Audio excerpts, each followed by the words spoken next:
Hello.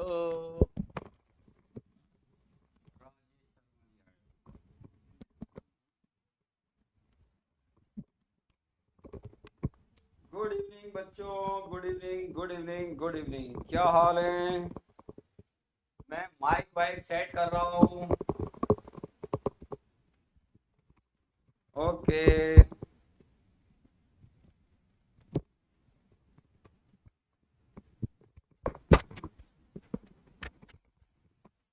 Hello.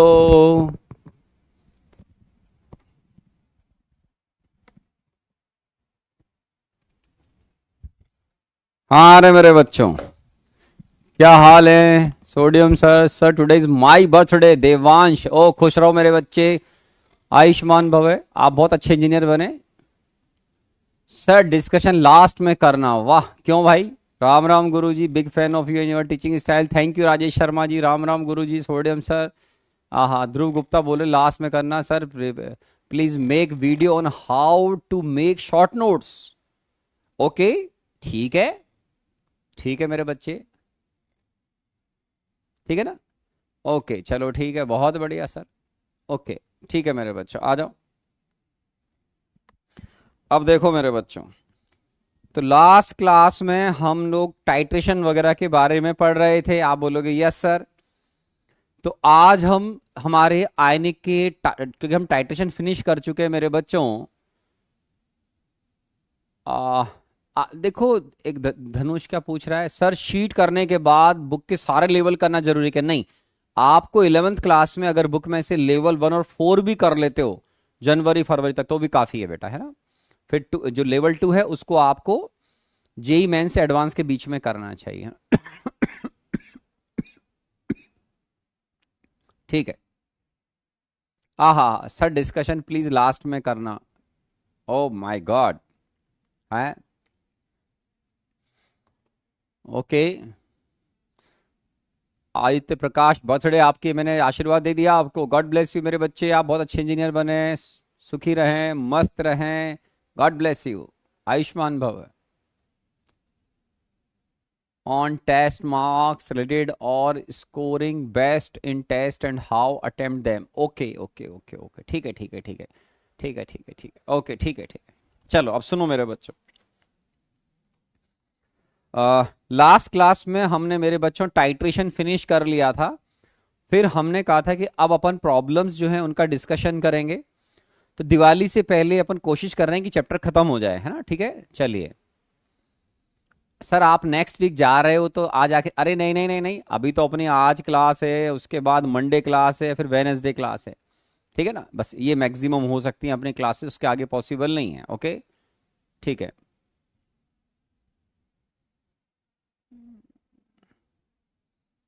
Okay ठीक है, discussion last में करना सर। ठीक है, चलो थोड़ा डिस्कशन बाद में कर लेते हैं, चलो पढ़ लेते हैं फिर, है ना? तो आज हमारा जो पार्ट है नेक्स्ट है सॉल्युबिलिटी से रिलेटेड मेरे बच्चों। किससे रिलेटेड? सॉल्युबिलिटी से रिलेटेड। ये आयनिक का लास्ट सेक्शन है जिसमें हम पीएच कैलकुलेशन वगैरह की बातें बहुत कम होती हैं इसमें। इसमें सॉल्युबिलिटी से रिलेटेड है ये। अब देखो, आपने कभी सॉल्युबल सब्सटेंसेस का नाम सुना होगा, एसिल वगैरह के नाम सुने होंगे ना? तो हम क्या करते हैं सॉल्युबिलिटी के बेसिस पर, ब्रॉड सेंस में, अब इस पे लिखना बंद करें चैट बॉक्स पे, अब सुने आराम से। जो सब्सटेंसेस वाटर में डिसॉल्व होते हैं उनको सॉल्युबिलिटी के बेसिस पर 3 पार्ट में डिवाइड किया जाता है। जो पार्ट आपको स्टडी करना है जेई एडवांस के हिसाब से वो है स्प्रिंगली सॉल्युबल सब्सटेंसेस, जिनकी पानी में सॉल्युबिलिटी सबसे कम होती है। ठीक है, तो इसमें हम क्या करते हैं बच्चों, सॉल्युबिलिटी के बेसिस पर सब्सटेंसेस में को 3 पार्ट में डिवाइड करते हैं। एक तो वो जिनको बोलते हैं सोल्यूबल सब्सटेंसेस, इनका सॉल्युबिलिटी बहुत ज्यादा होता है मेरे बच्चों। इनका कंसंट्रेशन सॉल्यूशन में 0.1 से भी ज्यादा हो जाता है। इनकी जो कंसंट्रेशन है मेरे बच्चों सॉल्यूशन में, वो 1 m से भी ज्यादा होती है। 1 m समझते हैं? 1 मोल/लीटर।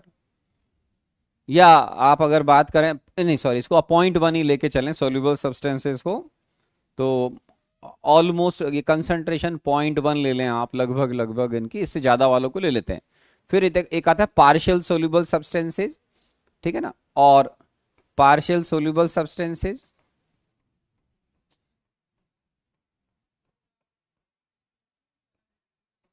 कि इनकी जो कंसंट्रेशन है वो लगभग आपकी 0.01 से लेकर 0.1 के आसपास आ जाती है मेरे बच्चों। और एक है स्प्रिंगली सॉल्युबल सब्सटेंसेस, आपके एनसीईआरटी में भी शायद ये दे रखा होगा, Sprüngli soluble substances.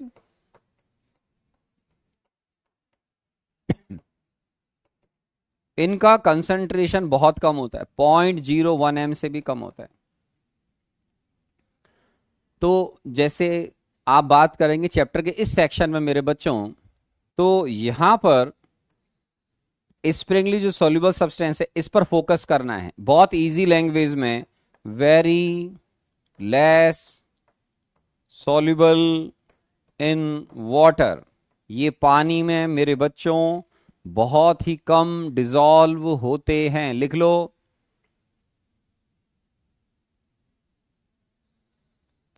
Sir I am new student, what I to do in physical chemistry. मेरे बच्चे फिजिकल केमिस्ट्री में आपको चैप्टर को शुरू से पढ़ना पड़ेगा, ठीक है। तो आपको क्या करना चाहिए, जैसे अगर आपने पहले पढ़ा हुआ नहीं तो पहले केमिकल इक्विलिब्रियम की रिकॉर्डिंग देख लो मेरी, फिर आप आयनिक की रिकॉर्डिंग देखना बेटा, है ना, ऐसे करो। हाँ मैं कोशिश कर रहा हूँ कि वेकेशन से पहले आपके चैप्टर की थ्योरी खत्म हो ताकि हम उसके बाद में फिर डिस्कशन वगैरह कर लेंगे। ओके चलिए, तो स्प्रिंगली सॉल्युबल सब्सटेंसेस, इसको फोकस करना है अपने को आईआईटी जेईई के हिसाब से,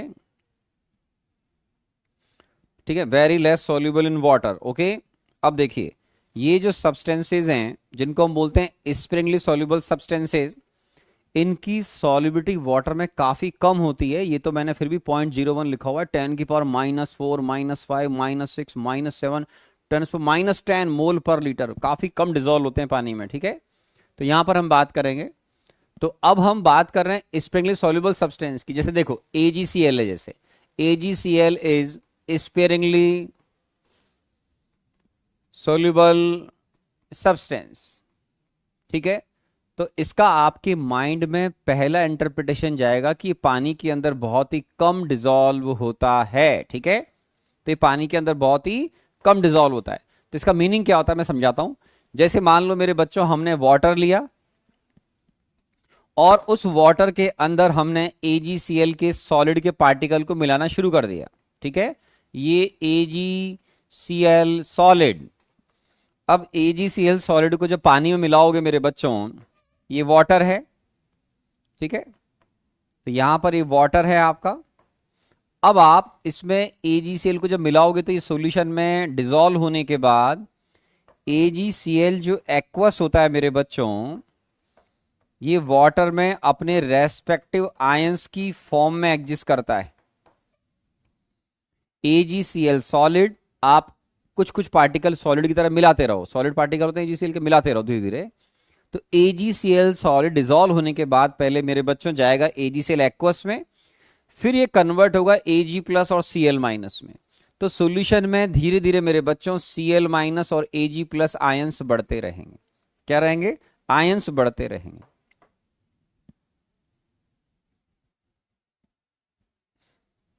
ठीक है ना, ठीक है। तो यहां पर ये जो AgCl वगैरह है, अब क्या होगा, आप सॉलिड को जैसे जैसे और ऐड करेंगे, आप उसको मान लो एजिटेट कर रहे हैं, चम्मच वगैरह से हिला रहे हैं, वो गायब हो रहा है, सॉलिड डिसॉल्व हो रहा है। इसका मतलब होता है सॉल्यूशन अभी अनसैचुरेटेड है।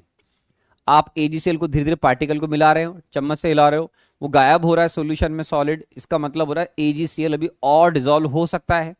हमें कब मालूम चलेगा कि सॉल्यूशन हमारा सैचुरेट हो गया?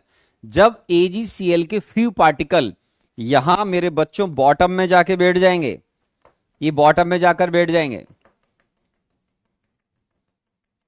ठीक है। और आप अगर चम्मच से अभी इसको हिला रहे हो और थोड़ी देर बाद वो घूम के वापस बॉटम में वहीं बैठ गए जाके, तो ये अगर बॉटम में पड़े हुए हैं, आपने कहा सर मैं और AgCl मिलाऊंगा, क्या पता ज्यादा डिसॉल्व हो जाए। नहीं, AgCl का एक बार अगर बॉटम में बैठना स्टार्ट हो गया, मतलब उसने बता दिया है कि सर चम्मच से हिला रहे हो फिर भी वो सॉलिड गायब नहीं हो रहा, इसका मतलब है now this solution is saturated.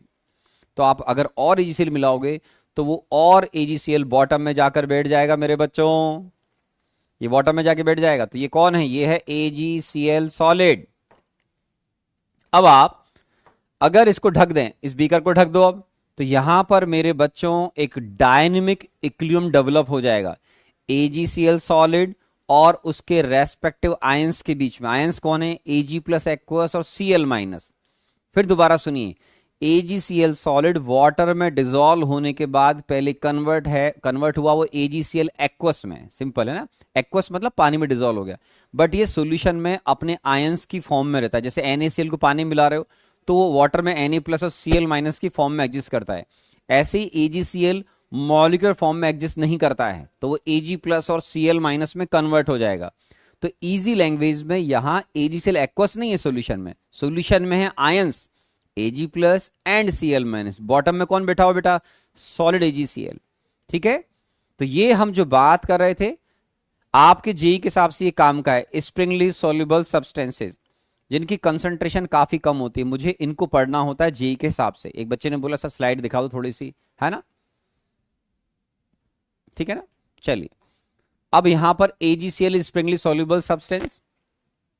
तो अब इसमें क्या होता है बेटा, ये जो AgCl सॉलिड है ये कन्वर्ट होगा किसमें? Ag प्लस और Cl माइनस में। ये एक्वस है। तो इजी लैंग्वेज में ये है हमारा हेट्रोजीनियस इक्विलिब्रियम। हमने केमिकल इक्विलिब्रियम पढ़ा हुआ है कि हेट्रोजीनियस इक्विलिब्रियम का मतलब है जिसमें रिएक्टेंट प्रोडक्ट एक से ज्यादा फिजिकल स्टेट में हो। तो ये जो AgCl है मेरे बच्चों, ये अपने रेस्पेक्टिव आयंस में कन्वर्ट हो जाएगा। आप बोलोगे बिल्कुल हो जाएगा। तो हम मान लेते हैं let solubility of AgCl is S। ध्यान रखें सॉल्युबिलिटी हमेशा न्यूमेरिकल सॉल्व करते समय जब आप इक्विलिब्रियम कांस्टेंट लिखेंगे तो मोल पर लीटर में होनी चाहिए। तो ये अगर इसकी सॉल्युबिलिटी S है मेरे बच्चों, तो ये दो फॉर्म में एग्जिस्ट, आयंस और कैटायन में कन्वर्ट हो जाएगा। तो यहां लिखिए S और S।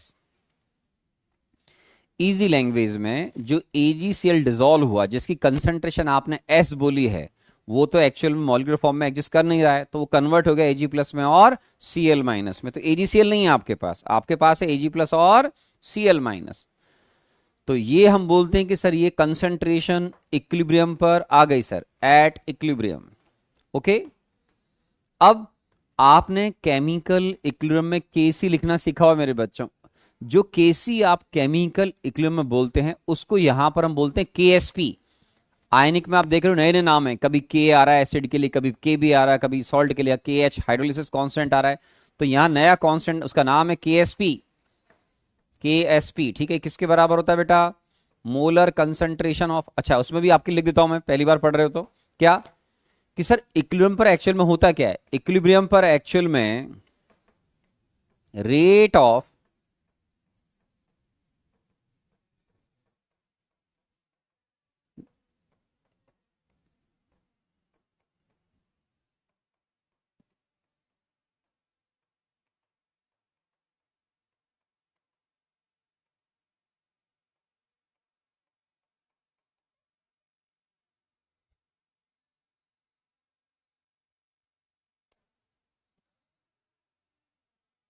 ठीक है, तो rate of dissolution of AgCl rate of precipitation of ions के बराबर होता है। ये क्या है बेटा? Rate of dissolution of AgCl।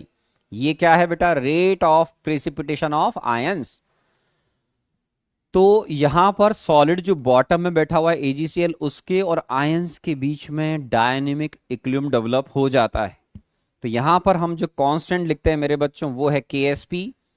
तो इसको ऐसे लिखते हैं KSP, solubility product constant AgCl। किसके बराबर होता है बेटा? ये Kc लिखना सीखा हुआ है अपन ने, molar concentration of respective ions. क्या हो जाएगा? S इंटू एस मतलब S स्क्वायर। तो इसका जो KSP है वो हो जाएगा मेरे बच्चों S स्क्वायर। ठीक है, KSP का नाम क्या है बेटा? सॉल्युबिलिटी,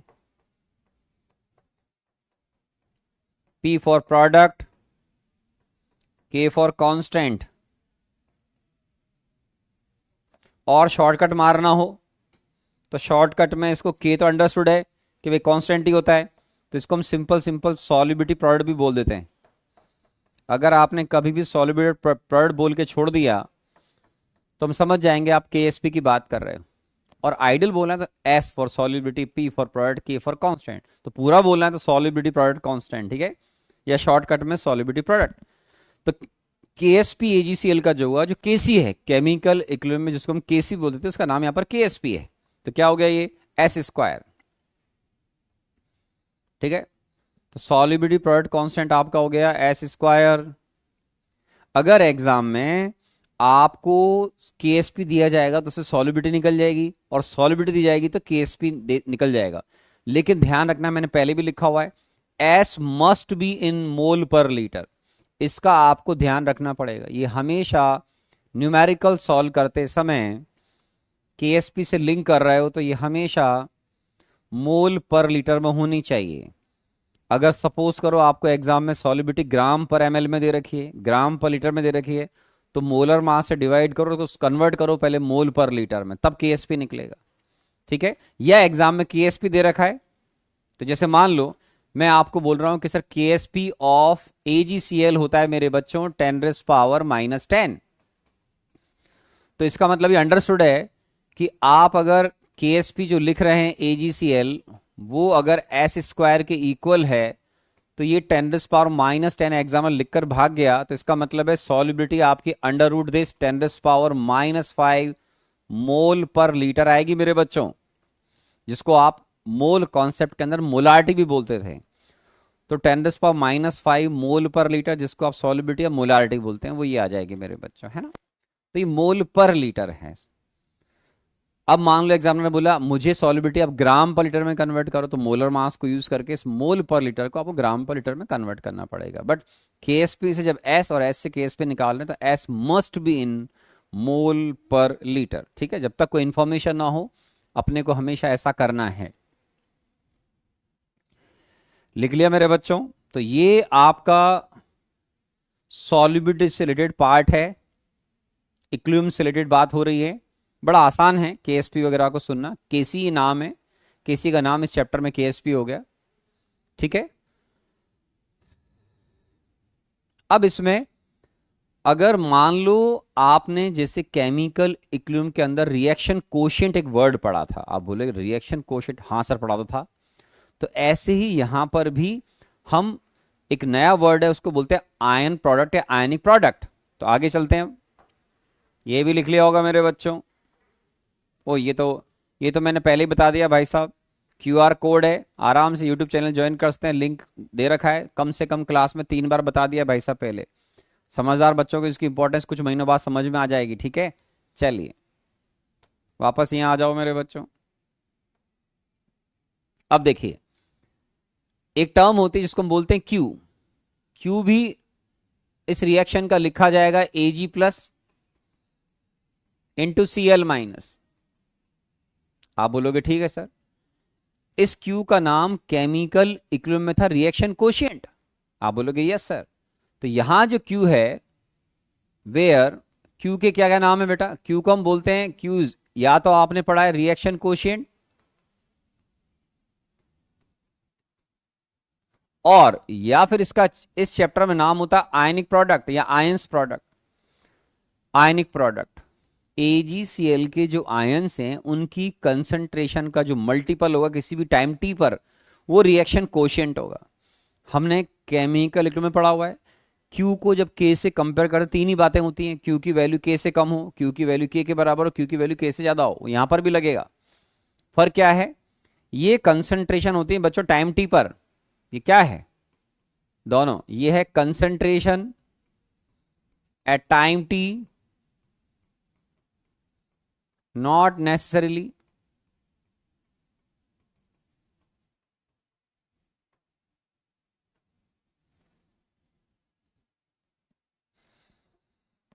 ठीक है ना।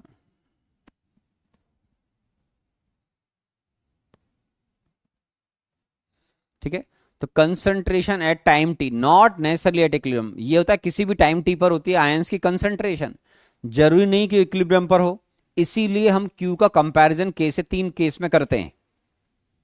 क्या मेरे बच्चों, कि सर एक तो ये हो कि अगर कभी भी आपने Q कैलकुलेट किया, Q is less than KSP, तो इसका मतलब होता है आयंस की कंसंट्रेशन टाइम टी पर जो इक्विलिब्रियम पर होनी चाहिए उससे कम है। तो इसका मतलब अभी आप चाहें तो इसमें पानी में और सब्सटेंस को डिसॉल्व कर सकते हैं। इसी को बोलते हैं सॉल्यूशन अभी अनसैचुरेटेड है। Solution is unsaturated.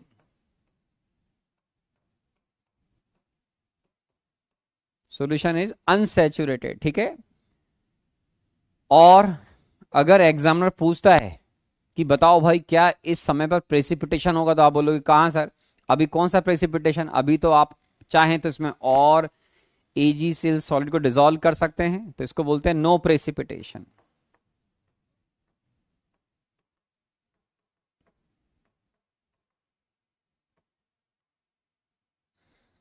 No precipitation.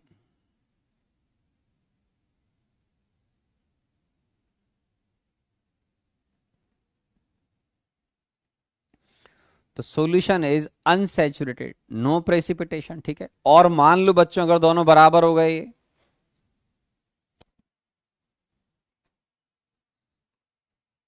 If Q is equal to KSP, ठीक है, तो इसको बोलते हैं सॉल्यूशन इज सैचुरेटेड। कि सर जिस टाइम पर आपके आयंस की कंसंट्रेशन का मल्टीपल है वो KSP के बराबर है, मतलब सॉल्यूशन अभी सैचुरेटेड है, आपका रिएक्शन के अंदर इक्विलिब्रियम है।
Solution is over saturated.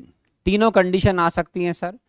Q की वैल्यू KSP से कम है मेरे बच्चों, इसका मतलब सॉल्यूशन अभी अनसैचुरेटेड है। आप चाहें तो इसमें और इजीली डिसॉल्व कर लें। सॉल्यूशन सैचुरेटेड है तो इसका मतलब ये होता है सर बहुत सिंपल लैंग्वेज में कि सर अभी रिएक्शन के अंदर ऑलरेडी इक्विलिब्रियम है, मस्त रहें। अगर Q की वैल्यू KSP से ज्यादा हो किसी भी टाइम पर, ये दो अलग अलग चीजें लिख रहा हूं ब्रैकेट के अंदर और बाहर, क्योंकि न्यूमेरिकल सॉल्व करवाता है एग्जामिनर के, find out whether precipitation takes place और नॉट। तो इस सिचुएशन में सॉल्यूशन को बोलते हैं ओवर सैचुरेट या सुपर सैचुरेट। तो हम बोलते हैं कि इस समय डेफिनेटली उस रिएक्शन वेसल के अंदर प्रेसिपिटेशन होगा। कब? जब वो सॉल्यूशन ओवर सैचुरेटेड है। आयंस की कंसंट्रेशन टाइम टी पर जितनी इक्विलिब्रियम पर होनी चाहिए उससे अगर ज्यादा है, तो आपने कभी 11th क्लास में इसी चैप्टर से पहले केमिकल में पढ़ा होगा, ली चैटलियस प्रिंसिपल। तो इस सिचुएशन में प्रेसिपिटेशन होना चाहिए, ठीक है। तो लिख लें इसको।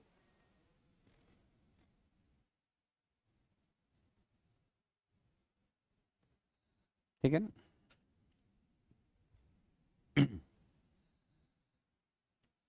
लिख लिया मेरे बच्चों।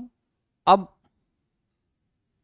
जनरली वाटर में जैसे हम अगर AgCl डिसॉल्व कर रहे हैं मेरे बच्चों, हमने स्टार्ट किया पहले प्योर वाटर लिया और इसमें AgCl मिलाया, तो शुरुआत में कंडीशन ये होगी पहले वाली, फिर बाद में ये आ जाएगी इक्विलिब्रियम आ जाएगा, तो थर्ड कंडीशन नहीं आएगी। थर्ड कंडीशन नहीं आएगी ओवर सैचुरेटेड वाली, उसको लाया जा सकता है। कई तरीके होते हैं, उसमें सिंपल तरीका बताऊं मैं आपको कि आपने वेसल में इक्विलिब्रियम अचीव कर लिया मेरे बच्चों, ठीक है। एक बच्चे ने वेसल में इक्विलिब्रियम अचीव कर लिया, AgCl solid converting into Ag plus plus Cl minus, ठीक है मेरे बच्चों। और इसके अंदर अब आपने एडिशन कर दिया।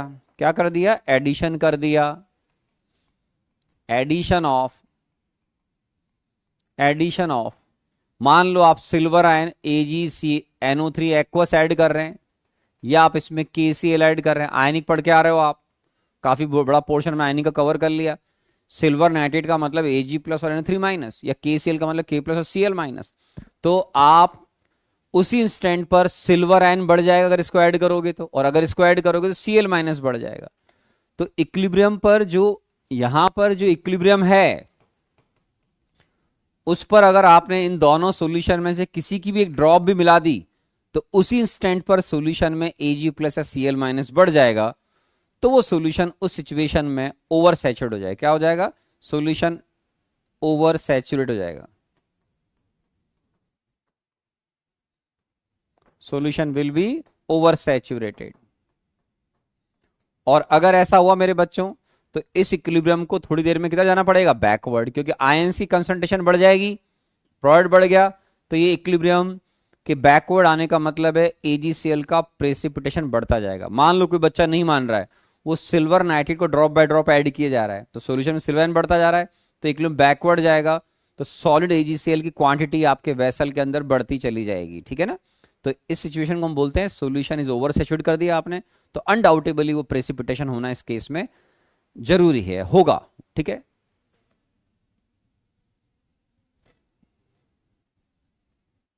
यार देखो बच्चों, आपने किसी ने किस क्लास में क्या पढ़ा वो मत लिखा करो अननेसेसरी।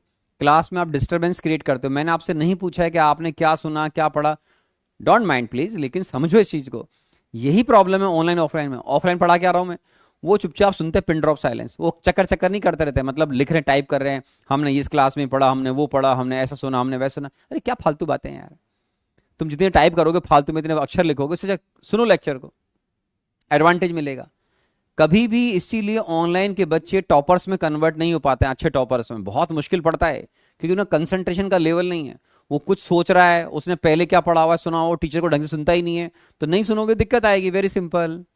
इसीलिए ऑफलाइन के जो सिंसियर बच्चे होते हैं, आप देखना जेई के टॉपर वही होते हैं। सुना कभी ऑनलाइन के अंदर के टॉप 10 में ये बच्चे आए ऑनलाइन के, जिन्होंने ऑफलाइन कोचिंग नहीं करा हो? नहीं सुना होगा आपने कभी भी, सुनने बुरा लगेगा, लेकिन यही हकीकत है कि बच्चे सुनते नहीं ढंग से। वो टाइप, जो बच्चा टाइप कर रहा है इतने सारे वर्ड, इसका मतलब है वो आप क्या बोल रहे हो उस पर कंसंट्रेशन आधी है उसकी, उसका 100% अटेंशन इस बात पर नहीं है कि आप क्या बोल रहे हो। तो इसलिए जो सिंसियर बच्चे हैं क्लास में, अन्य से टाइप मत करो चीजों को। मैं किसी से कोई नाराज नहीं हूं, मैं आपको इंप्रूवमेंट के लिए बता रहा हूं कि आप क्यों टाइप करते हो अननेसेसरी। सर क्यों टाइप करते हो अननेसेसरी? ये पढ़ा मैंने, वो पढ़ा, ऐसा करा, ऐसा होता है, मैंने ये सुना, ये इनऑर्गेनिक में, ये इसमें, 10th में, 11th में, ये वो। अरे क्यों भाई? टीचर ने पूछा क्या आपसे? नहीं पूछा, क्यों परेशान हो रहे हो? तो इसको ध्यान रखना है, ये आपके इंप्रूवमेंट के लिए बता रहा हूं। मेरे क्या फर्क पड़ रहा है, या यहाँ स्क्रीन पे चले जा रहे हैं स्टेटमेंट, छूट जाएंगे और क्या होगा? कोई जरूरी थोड़ी कि मैं आपके फालतू स्टेटमेंट के आंसर करूंगा यहाँ पे। इससे क्या होता है, कोई सही अच्छा स्टेटमेंट आएगा तो वो भी निकल गया तो बेचारे की तकलीफ हो जाएगी, उसका कोई डाउट निकल गया बेचारे का फालतू स्टेटमेंटों के चक्कर में, तो उस बच्चे का नुकसान हो जाएगा। मैं कोई अच्छा स्टूडेंट पढ़ लूंगा, उसका आंसर तो करूंगा कम से कम। सो ट्राई टू इंप्रूव, आगे आपकी मर्जी। तो ये आ गया मेरे बच्चों, ठीक है? तो जैसे मैं एक क्वेश्चन देता हूं आपको, एक सिंपल क्वेश्चन बनाते हैं मेरे बच्चों, क्या कि sir if 10⁻⁻⁴ AgNO3 aqueous solution is mixed with, ठीक है, 10⁻⁻⁶m KCl aqueous solution in volume ratio of 1:4, ठीक है, find whether precipitation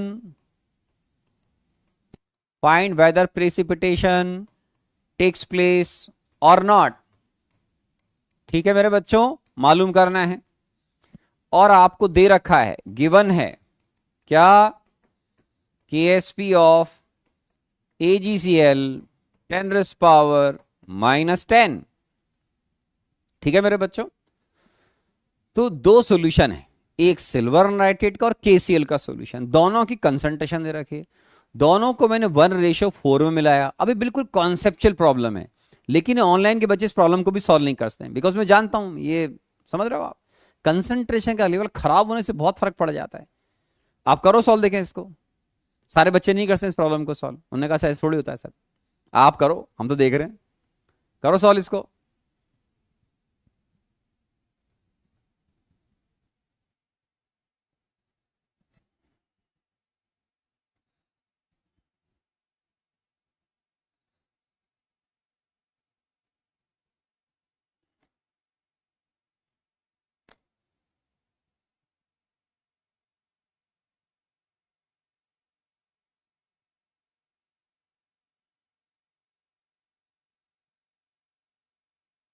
अब देखो यहां पे आपको अकल लगानी पड़ेगी। सॉल्यूशन कि भाई अगर आप दोनों के वॉल्यूम का 1:4 लोगे तो let volume of silver nitrate solution is VmL। ठीक है, तो ऑब्वियसली KCl का सॉल्यूशन जो है वो 4 टाइम्स हो जाएगा मेरे बच्चों। तो volume of KCl aqueous solution हो जाएगा मेरे बच्चों 4 VmL। क्या हो जाएगा? 4 VmL। तो हमारे पास टोटल वॉल्यूम सॉल्यूशन कितना हो जाएगा मेरे बच्चों? टोटल वॉल्यूम ऑफ सॉल्यूशन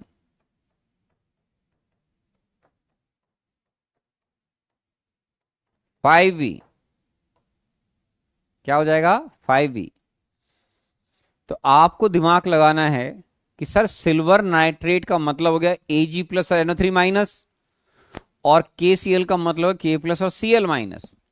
तो ये जो सिल्वर आयन की कंसंट्रेशन है फाइनल सॉल्यूशन में निकाल लो आप। रिजल्टेंट कैसे निकलेगी बेटा? आप बोलोगे सर आप बताओ। ये देखो मोलारिटी, ये इसका वॉल्यूम, तो 10⁻⁻⁴ इंटू V। क्या हो गया बेटा? ये millimoles divide by total volume. Titration पढ़ के आ रहे हो? टोटल वॉल्यूम तो कितना हो गया बेटा? ये 0.2 इंटू 10⁻⁻⁴। ठीक है, ऐसे ही Cl- निकालो रिजल्टेंट। कैसे निकलेगा बेटा? 10⁻⁻⁶ into V divide by 5V।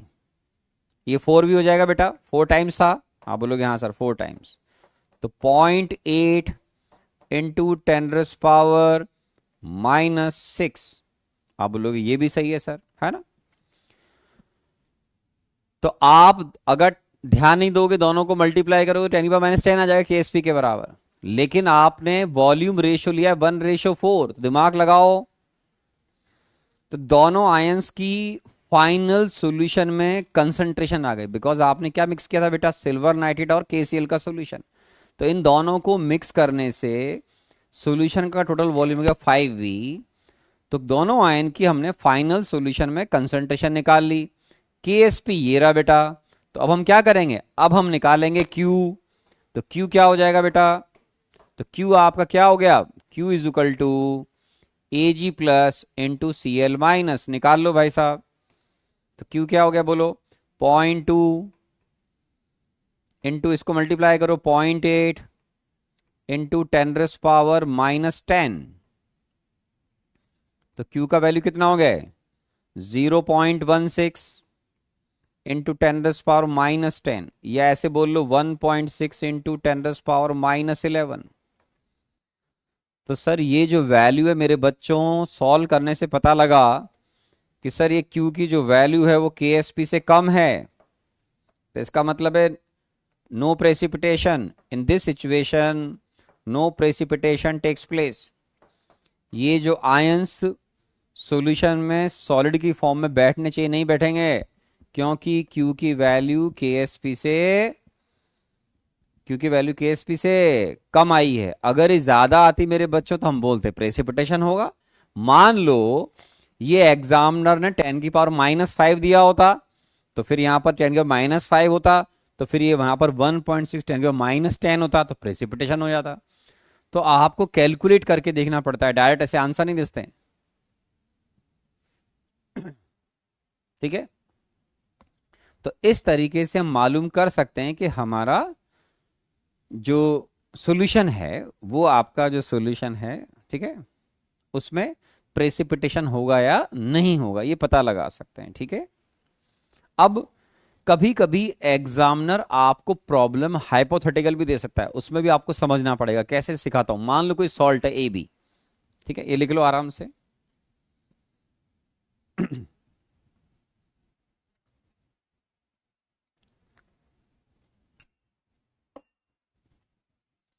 मान लेते हैं कि जैसे कोई सॉल्ट है A B, sparingly soluble salt है मेरे बच्चों, ठीक है।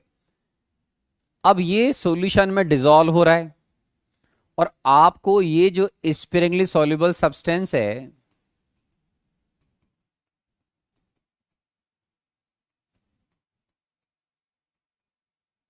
आपको दे रखा है, ठीक है, और ये दे रखा है कि sir assume assume 90% sparingly soluble substance is ionise, 90%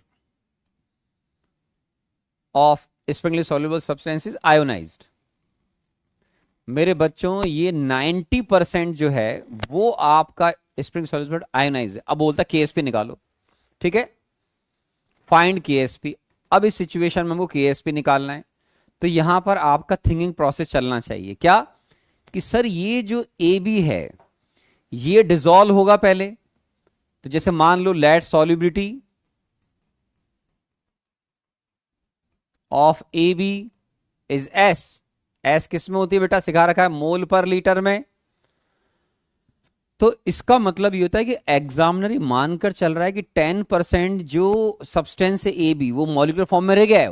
तो आपने जैसे ही बोला कि ए बी की सॉल्युबिलिटी एस मोल पर लीटर, तो आपके माइंड में इंप्रेशन जाएगा कि ये ए बी एक्वस की कंसंट्रेशन एस है। पहले सुनना आराम से, आपके माइंड में क्या, लेकिन ये बोलता है कि अभी मैं तो क्या करता है एजीसीएल एजीबीआर एजे कुछ भी होगा 100% आयनाइज कर दूंगा। तो ये जो ए बी एक्वस है अगर ये 90% आयोनाइज हो रहा है, इसका मतलब है इसके आयंस कौन है बेटा, ए प्लस और बी माइनस। आप बोलोगे ये भी ठीक है सर, तो इसका मतलब है कहीं ना कहीं वैसल में इसका अपना इक्विलिब्रियम बच रहा है। अगर ये बोलते हैं कि 90% आयोनाइज हुआ, तो पहले आप अपने माइंड में समझो कि ए बी एक्वस की सॉल्युबिलिटी एस है। अभी 90% आयोनाइज होगा, मतलब 10% ये मॉलिक्यूलर फॉर्म में बचा हुआ रहेगा। तो इसका मतलब इक्विलिब्रियम पर ये 0.1s हो गया बेटा, और ये हो गया 0.9s, और ये 0.9s हो गया। अब ध्यान रखना केएसपी ये नहीं होता है, केएसपी हेट्रोजीनियस इक्विलिब्रियम, वो किसको रिप्रेजेंट करेगा, सॉल्यूशन में जो ए बी सॉलिड है और आयंस हैं। तो अब आपको खोपड़ी लगानी पड़ेगी, वो आपके पास बहुत शानदार है। ए बी सॉलिड किस में कन्वर्ट हुआ, ए प्लस एक्वस और बी माइनस एक्वस, ठीक है। तो यहां मेरे बच्चों जो इक्विलिब्रियम पे बात कर रहे हैं वो 0.9s है, ठीक है ना। तो जो 10% ए बी एक्वस बच गया है, जो 10% A B aqueous molecular form बच गया, हमें उसमें इंटरेस्ट नहीं है, वो केएसपी को रिप्रेजेंट नहीं करता है, वो तो नॉर्मल कांस्टेंट केसी वगैरह कुछ भी बोल लो आप। ये है केएसपी हेट्रोजीनियस इक्विलिब्रियम। कभी भी whenever you write the value of KSP, left hand side must be solid, right hand side must be ions. So in this case we can say KSP is equal to 0.9s whole square। आपको मान लो JEE man में यही problem आ गया, तो JEE man में problem इस तरीके solve होगा कि सर 10% वो मॉलिक्यूलर फॉर्म में रह गया, 90% वो आयंस की फॉर्म में कन्वर्ट हुआ। ऐसा रेयर है दे, लेकिन दे देगा, तो मैंने शीट में से प्रॉब्लम दे रखा है। तो केएसपी आप एस स्क्वायर नहीं लिखेंगे इस बार, बिकॉज केएसपी हेट्रोजीनियस इक्विलिब्रियम का कांस्टेंट है जिसमें सॉलिड और उसके आयंस होने चाहिए, मॉलिक्यूल नहीं। लिख लीजिए।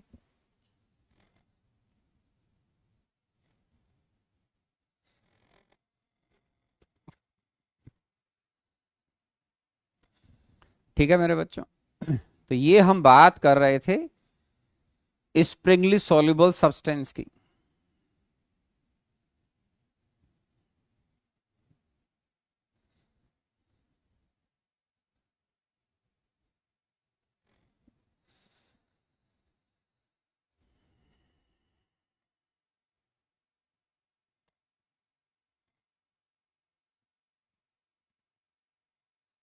अब नेक्स्ट पार्ट आता है हमारा बच्चों की, जरूरी तो नहीं कि आईआईटी में सब्सटेंस ए बी टाइप का ही हो, वो A two B A B two type का भी हो सकता है। तो अब हम रिलेशन निकालेंगे सॉल्युबिलिटी और सॉल्युबिलिटी प्रोडक्ट कांस्टेंट के बीच में। तो अगले पेज पे चलते हैं मेरे बच्चों। नेक्स्ट है हमारा solubility and solubility product constant.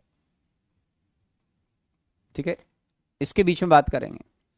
तो इसमें क्या होता है बेटा, जैसे आप सबसे पहले कंसीडर करो A B type. A B type का मतलब होता है मेरे बच्चों जो कैटायन और इक्वाइन इक्वली प्रोवाइड करे। ए बी टाइप का मतलब है कैटायन और एनायन इक्वली प्रोवाइड करे।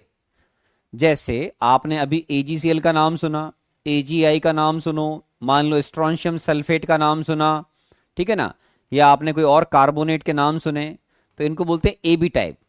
जितना ये कैटायन देगा उतना एनायन देगा। जैसे मान लो स्ट्रोंशियम सल्फेट है let solubility of strontium sulphate is S. तो जो मैंने अभी तक आपको सिखाया उसके अकॉर्डिंग आपकी ट्यूबलाइट जलनी चाहिए कि स्ट्रोंशियम सल्फेट जो डिसॉल्व होगा वो अपने रेस्पेक्टिव आयंस में कन्वर्ट हो जाएगा। अगर एग्जाम में कोई इंफॉर्मेशन नहीं दे रखी है तो 100% उसको उसके रेस्पेक्टिव आयंस में कन्वर्ट करना।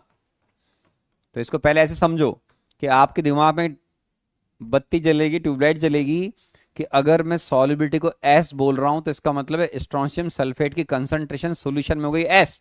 लेकिन क्योंकि अब ये मॉलिक्यूलर फॉर्म में नहीं है, आयंस की फॉर्म में कन्वर्ट हो जाएगा, तो आपके पास एस मोल पर लीटर स्ट्रोंशियम आयन और एस मोल पर लीटर सल्फेट आयन हो जाएगा। तो इसका मतलब इक्विलिब्रियम किसके बीच में डेवलप होगा? इक्विलिब्रियम डेवलप होगा स्ट्रोंशियम सल्फेट और उसके रेस्पेक्टिव आयंस के बीच में।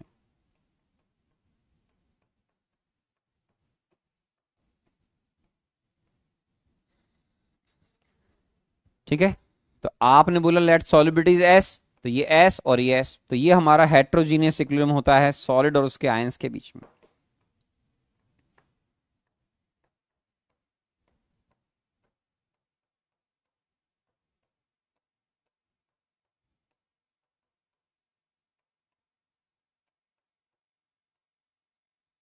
एस स्क्वायर आ जाएगा मेरे बच्चों, ठीक है।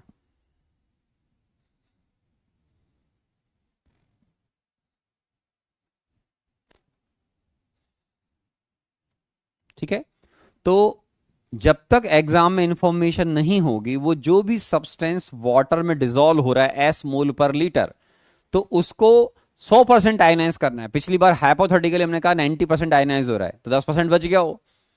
तो यहां पर ये जो SrSO4 है एक्वस फॉर्म में वो एग्जिस्ट नहीं कर रहा है, वो उसके आयंस में कन्वर्ट हो रहा है लाइक AgCl AgBr AgI। तो SS, तो KSP आपका हो गया एस स्क्वायर। ठीक है, अब मान लो आपके पास सॉल्ट या सब्सटेंस कोई और टाइप का है, वो ए बी टाइप नहीं है। तो एग्जाम में जेई मैन में ऐसे क्वेश्चन पूछे जाते हैं जहां पर आपके सब्सटेंस किसी भी टाइप का होता है, ए टू बी या ए बी टू टाइप। अगर आपने मोल पढ़ा है तो इसका मतलब होता है ए टू बी का मतलब बी के रेस्पेक्ट में ए के आयंस डबल आएंगे या बी के ए के रेस्पेक्ट में डबल आएंगे। ठीक है, तो ए टू बी या ए बी टू टाइप हैं। जैसे मान लो आपके पास Ag2CrO4 है, ठीक है, या आपके पास मान लो PbI2 वगैरह हैं, इस तरह के सब्सटेंसेज हैं। ठीक है ना, Ag2S वगैरह हैं। तो ये जो सब्सटेंसेज हैं Ag2S वगैरह हैं, ये आपके ए टू बी या ए बी टू टाइप के हैं। तो स्टोइकोमेट्री अगर आती है तो जैसे मान लो मैं बात करता हूं Ag2CrO4 की,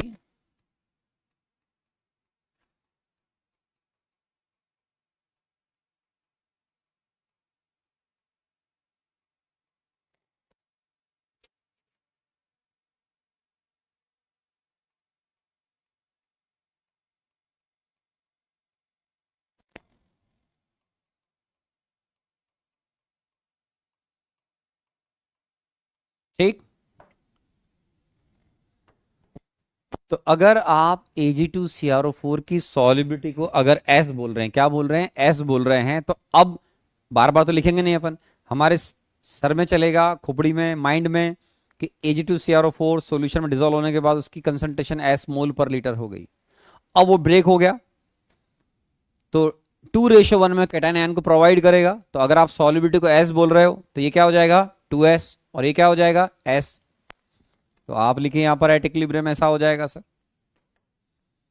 तो जब तक एग्जाम में मेंशन नहीं किया जाएगा, हमेशा जैसे Ag2CrO4 है, मान लो कि बच्चा बहुत वीक बैठा है, उसके भेजे में नहीं जा रहा है, तो उसको ये समझा रहा हूं कि बेटा ये Ag2CrO4 एक्चुअल में 2Ag प्लस और CrO4 2 माइनस में कन्वर्ट हो जाता है ना। मतलब आपके माइंड में चलना चाहिए Ag2CrO4 पहले पानी में डिजोल्व हुआ, उसकी कंसंट्रेशन आई S मोल पर लीटर, तो वो पानी में S कंसंट्रेशन उसकी एग्जिस्ट नहीं करती है, वो आयंस में कन्वर्ट हो जाता है। तो ये क्या हो जाएगा 2S और ये S। तो डिजोल्व फॉर्म में, इजी लैंग्वेज में, Ag2CrO4 वाटर में डिजोल्व होने के बाद अपने आयंस में रहता है, और इक्विलिब्रियम कौन सा होता है, सॉलिड और उसके आयंस के बीच में। तो इसलिए KSP क्या हो गया बेटा, molar concentration of silver ion into CrO4 2 minus. तो KSP क्या हो जाएगा बच्चों, ये 4S3। तो जेई में आपको KSP से S या S से KSP निकालना, जेई में तो आते रहते हैं, ऐसे क्वेश्चन आते ही रहते हैं, तो बहुत इजी क्वेश्चन होते हैं, आराम से सॉल्व हो जाते हैं बच्चों से।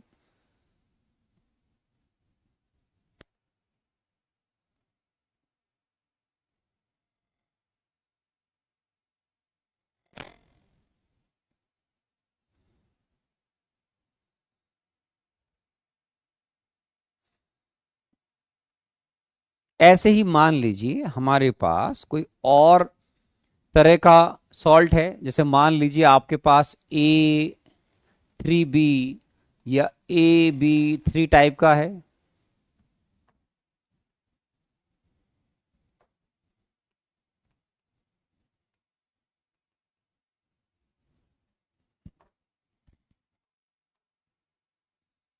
ठीक है, फॉर एग्जाम्पल जैसे आपके पास Ag3PO4 है, या आपके पास फेरिक हाइड्रोक्साइड है, ठीक है, इस तरह के सब्सटेंस है। ठीक है, तो ये जो सब्सटेंस हैं इनके लिए भी आप लिख सकते हो।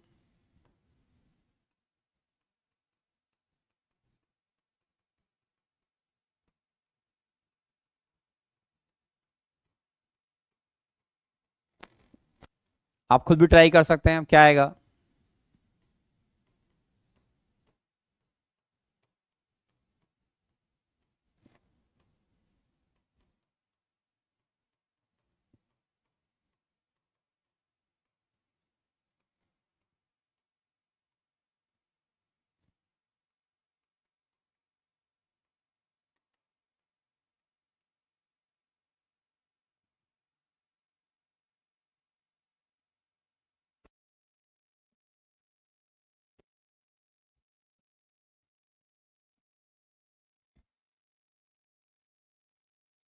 ठीक है, तो केस भी क्या हो जाएगा बेटा,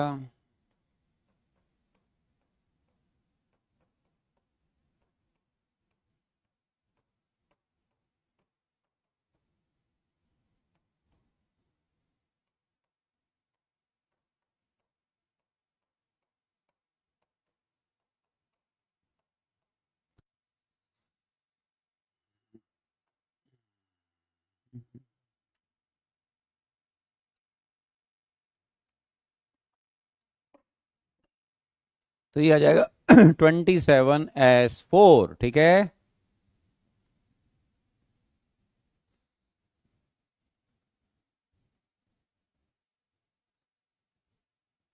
ठीक है।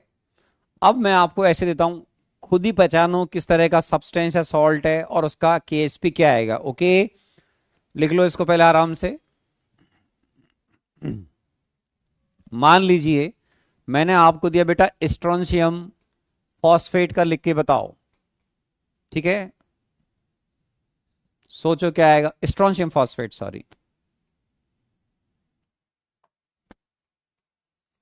तो इसकी शक्ल देखो बेटा, ये कहलाएगा A3B2 टाइप। अब खुद ट्राई करो, इसका क्या आना चाहिए, ट्राई करें। ओके ज्ञानम, खुश रहो मेरे बच्चों।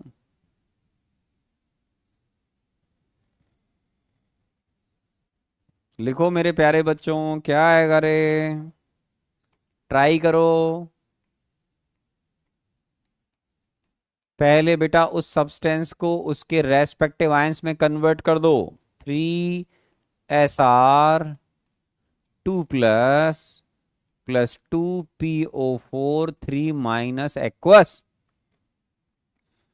ठीक है, सॉलिबिलिटी को एस मानोगे मेरे बच्चों, आप बोलोगे यस सर। 3S 2S, तो KSP क्या आ जाएगा बेटा इसका, डायरेक्ट लिख रहा हूं मैं, अपने आप समझ जाओगे आप, है ना। या चलो एक बार और लिखता हूं, बार बार नहीं लिखूंगा।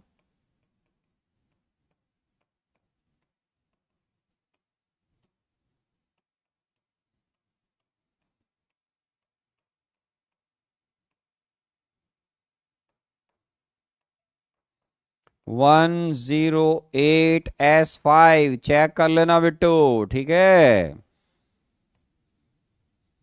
तो 108S5 आ जाएगा।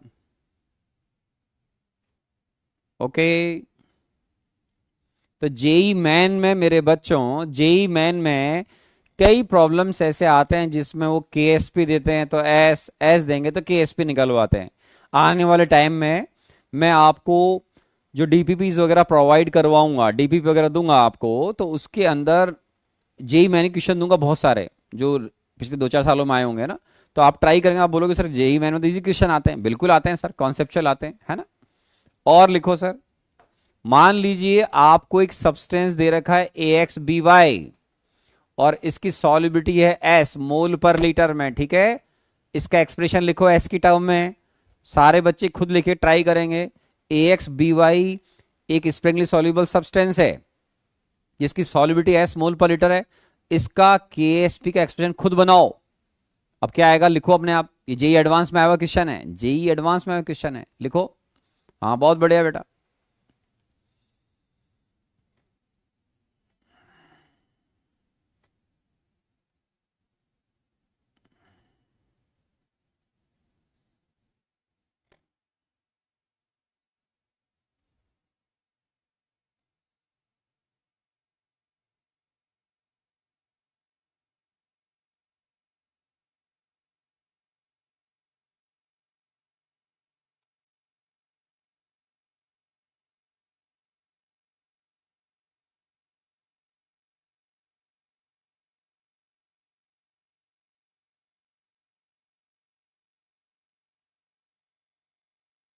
वेरी गुड, एक बच्चे ने बिल्कुल सही लिखा है, वेरी गुड, अरे वाह यार, बच्चे तो पढ़ने लग गए रे बाबा। ठीक, तो सारे बच्चे जिनको नहीं आया वो एक्सप्रेशन चेक करना बेटा। AXBY सॉलिड ये कन्वर्ट होगा XAY प्लस एक्वस में, और YBX माइनस एक्वस में, ठीक है। इसकी सॉलिबिलिटी को S मानोगे तो ये XS और ये YS हो जाएगा बेटा इक्विलिब्रियम पे।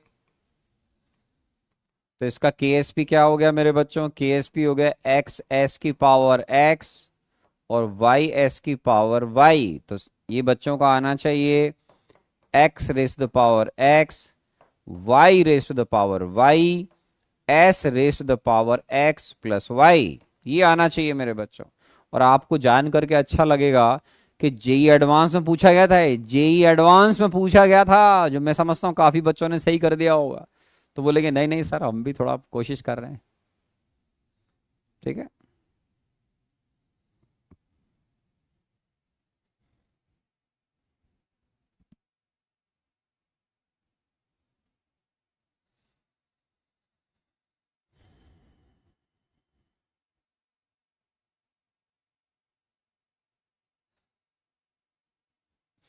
फ्री के 3 नंबर नहीं, फ्री के 4 नंबर बोलो, तीन। हाँ जेई में, जेई एडवांस में 3 नंबर के भी आते हैं क्वेश्चन, 3 के, 2 के भी आ चुके हैं आईआईटी में, एक बार आया था 2 नंबर के भी इजी क्वेश्चन आता है, वो 3 जनरली आता है।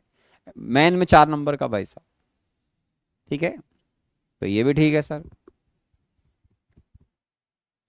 ओके, अब हम जब इनकी सॉलिबिलिटी की बातें कर रहे होते हैं तो एक पार्ट तो अच्छा होगा कि सर केएसपी को इससे हमने लिंक कर लिया, ठीक है। अब हम कुछ अच्छे पार्ट पर आगे बढ़ते हैं कि सर और किस तरह के प्रॉब्लम जेई में बन सकते हैं। भाई एक तो केएसपी को एस से लिंक करना, एस से केएसपी निकालना, तो अब हमें कुछ और भी एक्स्ट्रा पढ़ना पड़ेगा। जैसे उनमें से एक पार्ट क्या है कि मान लो मैं सॉलिबिलिटी का कंपैरिजन करना चाहूं, एजीसीएल को पानी में डिसॉल्व करोगे तो केएसपी आएगा एस स्क्वायर, और अगर आप उसको उसी के किसी आयन के सॉल्यूशन में डिप करोगे या ऐड करोगे, ऐसा बोलना चाहिए, एजीसीएल को, तो सॉलिबिलिटी कम आएगी। तो ठीक है ना। तो अब यहां पर हम जो बात कर रहे हैं वो है solubility of AgCl in water. तो ये तो आपने सीखा हुआ है कि अगर सर मैं एजीसीएल की सॉलिबिलिटी की बात करूं मेरे बच्चों वाटर के अंदर, तो ये Ag plus plus C L minus में जाएगा। इसकी सॉलिबिलिटी को एस माना था अपन ने, लेट सॉलिबिलिटी इज एस। तो ये पार्ट तो अपना अभी कुछ देर पहले निकल गया था। आप बोलोगे बिल्कुल सर आया था। तो हमारा केएसपी इस केस में आया था एस स्क्वायर, ठीक है, एस स्क्वायर। अब इसी एजीसीएल के सॉल्यूशन को, या सॉरी ऐसे इसी एजीसीएल को मैं वाटर के अंदर, वाटर सॉल्वेंट रहे लेकिन वो सिल्वर नाइट्रेट का सॉल्यूशन हो या केसीएल का सॉल्यूशन हो, तो उसमें कॉमन आयन इफेक्ट की वजह से सॉल्युबिलिटी कम आएगी। तो जैसे मान लो मैं बात करूं solubility of AgCl in water, नहीं, solubility of AgCl in aqueous solution of AgNO3। तो solubility of AgCl in aqueous solution of, exam में सिल्वर नाइट्रेट दे रखा हो मेरे बच्चों, चाहे KCl दे रखा हो, AgNO3 दे रखा हो, चाहे KCl दे रखा हो, तो कॉमन आयन लग जाएगा। क्या लग जाएगा बेटा? Common ion. तो solubility of AgCl in aqueous solution of AgNO3 निकालना है। इस केस में एग्जामिनर आपको सॉल्युबिलिटी दे देगा या पहले दे देगा AgNO3। सपोज करो एग्जामिनर ने आपको इसी कंसंट्रेशन दे दी C, पानी में, वाटर में आपने मेरे बच्चों सिल्वर नाइट्रेट के सॉल्यूशन को डिप कर रखा है। आप बोलोगे ठीक है सर, उसकी कंसंट्रेशन है C, तो पहला काम होगा आपका आईआईटी में सिल्वर नाइट्रेट को उसके आयंस में कन्वर्ट कर दो। अब AgCl जब डिसॉल्व होगा तो वो भी Ag प्लस Cl माइनस देगा। दोनों के बीच में कॉमन आयन कौन सा है? Silver ion. तो आपने पढ़ा हुआ है सिल्वर आयन कॉमन आयन हो गया तो सॉल्युबिलिटी कम हो जानी चाहिए। तो इस केस में सॉल्युबिलिटी AgCl की कम आएगी। तो हम क्या करेंगे मेरे बच्चों, हम पहले सिल्वर नाइट्रेट के सॉल्यूशन को कंप्लीटली उसके रेस्पेक्टिव आयंस में कन्वर्ट कर दो, होता ही आयंस की फॉर्म में वो। तो ये सिल्वर नाइट्रेट का मतलब हमने समझ लिया सर, ये C और ये C, ये ठीक है। अब आप वाटर में किसको डिसॉल्व कर रहे हो? AgCl को। सॉल्यूशन में क्या पड़ा हुआ पहले से? सिल्वर आयन और नाइट्रेट आयन। तो इसका जब इक्विलिब्रियम डेवलप करोगे तो ये Ag प्लस और Cl माइनस। आप बोलोगे ये भी ठीक है सर। अब इसकी सॉल्युबिलिटी को हम कुछ और मान लेते हैं इस बार S की बजाय। Let solubility of AgCl is X, ठीक है। तो सामने देखो मेरे प्यारे बच्चों, माय डियर स्टूडेंट, सब सामने देखना। ये अगर X होगा तो ये भी X होगा। आप बोलोगे बात तो सही है सर, लेकिन सॉल्यूशन में सिल्वर आयन पहले से पड़ा हुआ है। तो हमने कई बार पहले सीखा हुआ ऐसे स्ट्रॉन्ग एसिड या स्ट्रॉन्ग बेस की पीएच वगैरह निकालना। तो सिल्वर आयन सॉल्यूशन में पहले से C है, कुछ ये देगा, तो वो तो इसका तो इक्विलिब्रियम कुछ है नहीं। सिल्वर नाइट्रेट एक स्ट्रॉन्ग इलेक्ट्रोलाइट है, सीधा सिल्वर आयन C पहले से पड़ा हुआ है सॉल्यूशन में। तो इसका मतलब मेरे पास यहां पर सिल्वर आयन की कंसंट्रेशन होगी X प्लस C। आप बोलोगे हाँ सर, क्योंकि सिल्वर क्लोराइड जितना भी डिसॉल्व होगा उसकी स्टोइकियोमेट्री के अकॉर्डिंग वो जितना Ag प्लस देगा बेटा उतना ही Cl माइनस देगा। आप बोलोगे हाँ सर। तो यहां पर ये आपका इक्विलिब्रियम स्टैब्लिश हो जाएगा। और KSP ऑफ AgCl इस बार आप कैसे लिखोगे मेरे बच्चों? Total concentration of silver ion into Cl minus. तो KSP क्या हो जाएगा बेटा? के एस पी हो जाएगा सर x प्लस सी इंटू एक्स। और जो बच्चे समझ पा रहे हैं यहां मैं ये भी लिखता हूं कि where x less than s due to common ion effect, due to common ion effect, कि यहां जो x की वैल्यू s से कम आएगी वो आएगी due to common ion effect, क्योंकि दोनों के बीच में एक आयन कॉमन, इसका नाम है सिल्वर आयन। तो जितना सिल्वर नाइट्रेट का सॉल्यूशन कंसंट्रेट मिलाओगे उतना उसका सॉल्युबिलिटी कम आएगा मेरे बच्चों। क्यों? आप जानते हो, आप ली चेटिस पेंसिल पढ़ा हुआ है, जितना सिल्वर आयन ज्यादा होगा उतना ये बैकवर्ड इक्विलिब्रियम को फेवर मिलता है। लिख लीजिए।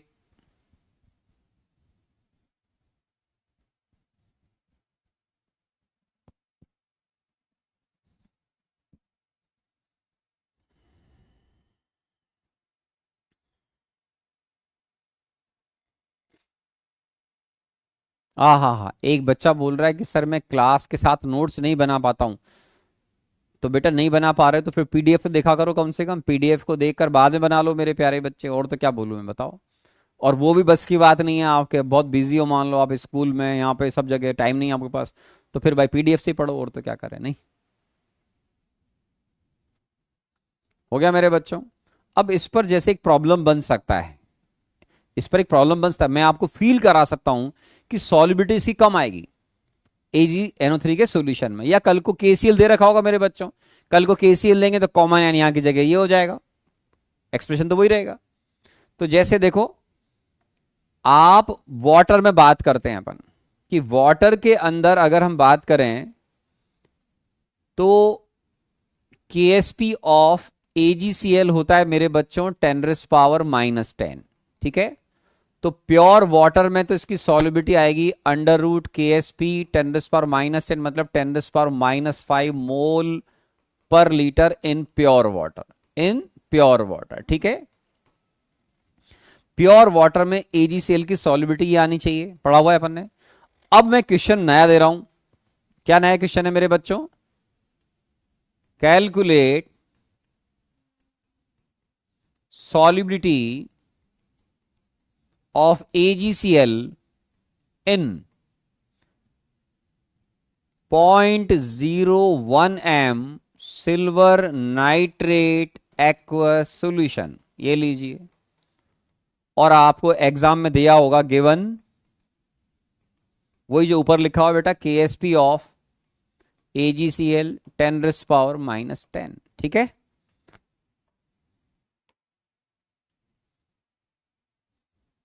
अब हमें न्यूमेरिकल शो करना पड़ेगा। ठीक है? अब हमको न्यूमेरिकल करना पड़ेगा। किसका स्लाइड पीछे रह गया? देख ले फटाफट, किसी का रह गया। ठीक है, किसी का छूट गया था, ये स्लाइड देख ले फटाफट। ठीक है, आ जाओ मेरे बच्चों यहां पे। तो अभी हमने जो सीखा उसके हिसाब से चलते हैं। जो ये AgCl सॉलिड है ये आयनाइज हुआ मेरे बच्चों, Ag प्लस आयन में और Cl माइनस में। आप बोलोगे यस सर। अब क्या होगा बेटा, इसकी सॉल्युबिलिटी को अपन x मान रहे हैं, x, ये x, ये सिल्वर नाइट्रेट से कितना आ गया 0.01, और इक्विलिब्रियम डेवलप हो गया। तो जो आपने अभी अभी सीखा उसमें मैंने KSP की वैल्यू दे दी आपको, C दे दिया मेरे बच्चों। तो KSP किसके बराबर हो गया? KSP हो गया sir total concentration of silver ion into Cl minus. तो ये कितना हो गया बेटा 10⁻⁻10 x प्लस 0.01 इंटू एक्स। अब यहां पर बच्चों देखो, ये बन रही है क्वाड्रेटिक इक्वेशन, लेकिन आपको मैंने एजम्पशन सिखा रखे हैं कि हमको यहां पर एजम्पशन लेना आना चाहिए। तो जिस बच्चे की ट्यूबलाइट जलेगी एग्जाम में, मतलब जो ब्रेन चला बहुत बढ़िया चला रहा, दिमाग बढ़िया काम कर रहा है, वो बोलेगा सर जब वाटर के अंदर ही सॉल्युबिलिटी उसकी 10⁻⁻5 मोल पर लीटर थी, तो यहां पर तो सॉल्युबिलिटी कॉमन आयन इफेक्ट की वजह से और भी कम आनी चाहिए। तो उसके दिमाग में चल रहा है कि इस समय x की वैल्यू 10⁻5 से कम आएगी। तो वो क्या करेगा, नेगलेक्ट कर देगा यहां पर। तो लिखो नेगलेक्ट, नेगलेक्ट, और चेक भी करेंगे बाद में junction, neglect x with respect to 0.01।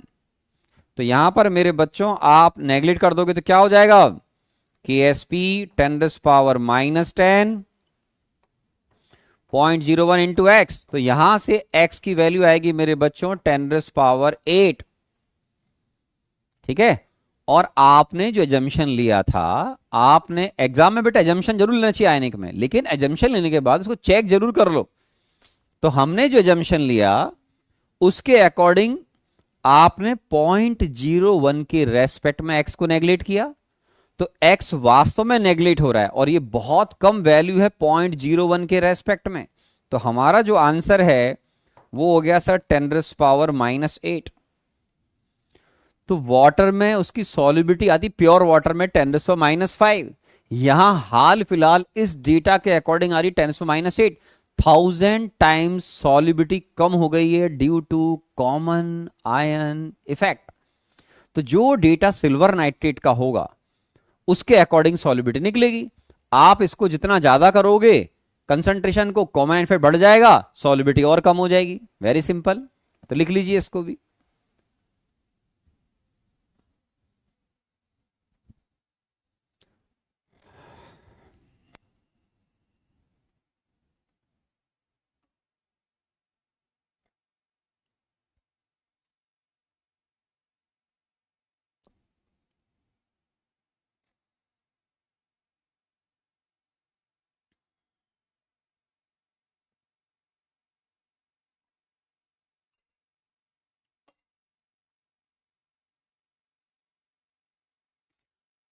Sir आप थ्योरी की बुक ले आए अच्छा रहेगा बेटा। थ्योरी की बुक लेने का अभी टाइम लगता है, वो मैंने 3-4 साल सोच रहा हूँ अभी। तो 1 साल तो भी मैं एक प्रॉब्लम्स की बुक लाऊंगा, इसमें प्रॉब्लम विद सॉल्यूशन होंगे, सब्जेक्टिव है ना।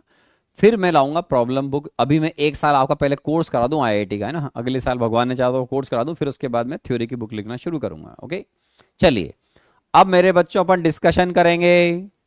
ठीक है, अब हम डिस्कशन करेंगे रे बाबा, आ जाओ मेरे बच्चों। तो अब आओ एक्सरसाइज नंबर 1। एक्सरसाइज 1 में मैंने आपको कहां तक दे रखा था मेरे बिट्टू, जल्दी बताओ। एक्सरसाइज 58 तक दे रखा था मेरे यहाँ से, मेरे ख्याल से मैंने आपको अप टू 58 दे रखा था। और हमने बफर सॉल्यूशन के और सॉल्ट हाइड्रोलिसिस के प्रॉब्लम मेरे बच्चों डिस्कस कर लिए थे। ठीक है, तो अब किसी प्रॉब्लम को, बच्चे को किसी को और प्रॉब्लम में हिंट चाहिए तो मैं हिंट दे सकता हूं, लेकिन डायरेक्ट फॉर्मूला बेस्ड प्रॉब्लम मत पूछना, नहीं तो यहीं से नारियल फेंकूंगा मैं, स्क्रीन पे जाके लगेगा, स्क्रीन को फाड़ते हुए आप घर पे जाएगा और यहां जाके लगेगा, फिर आप बोलोगे सर छोटी सी बॉल बन जाएगी आपके। ठीक है, no doubt, all done, very good. एक बच्चे को देखता हूं भाई साहब, ये क्या है रे, 50। Okay good night Bittu. Dhruv Gupta को 50 में दिक्कत आई। 50 क्या है बेटा, एसिड बेस इंडिकेटर है कोई, ठीक है। के का वैल्यू दे रखा है 3 × 10⁻⁵। Okay Bittu, the acid form of indicator is red and basic form is blue. अरे यार इतना सिंपल क्वेश्चन तुझे नहीं आया नालायक, पढ़ता लिखता नहीं है इसका मतलब है।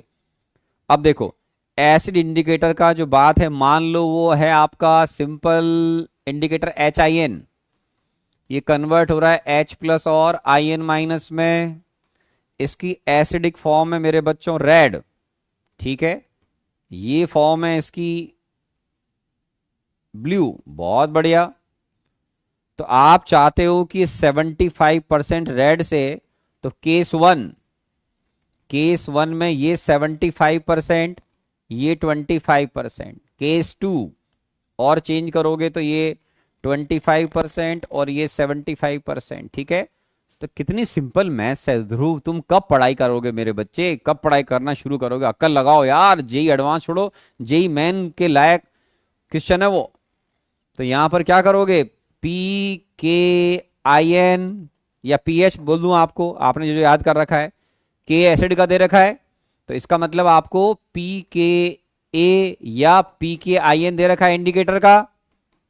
तो कितना हो गया 5 - log 3 और फॉर्मूला क्या होता है, pH is equal to P K I N of indicator plus log I N minus upon H I N. यही क्वेश्चन है। तो आपके पास पहले pH1 क्या हो जाएगी बेटा, pH1 P K I one plus log, पहले ये रेशो है 1:3, बाद में रेशो कितना हो गया मेरे बच्चे, P K I N plus log 3/1। ठीक है, उसने पूछा है पीएच चेंज, तो डेल्टा पीएच नहीं निकाल पाएगा नालायक तू। डेल्टा पीएच क्या होता है, pH2 माइनस pH1।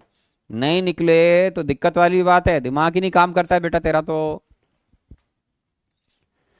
55 में हिंट चाहिए। 55 कौन सा बता रहा हूं मेरे बच्चे, रुक जा रुक जा रुक जा। ये ध्रुव बेटा पढ़ाई कर ले थोड़ी सी और मेरे बच्चे, दे रहा हूं भाई, दे रहा हूं, आंखों में आंसू हो जाएंगे। 55 में बस हिंट दे दीजिए, अभी दे रहा हूं मेरे बच्चे, रुक जा, पढ़ने दे रहे, पढ़ने दे।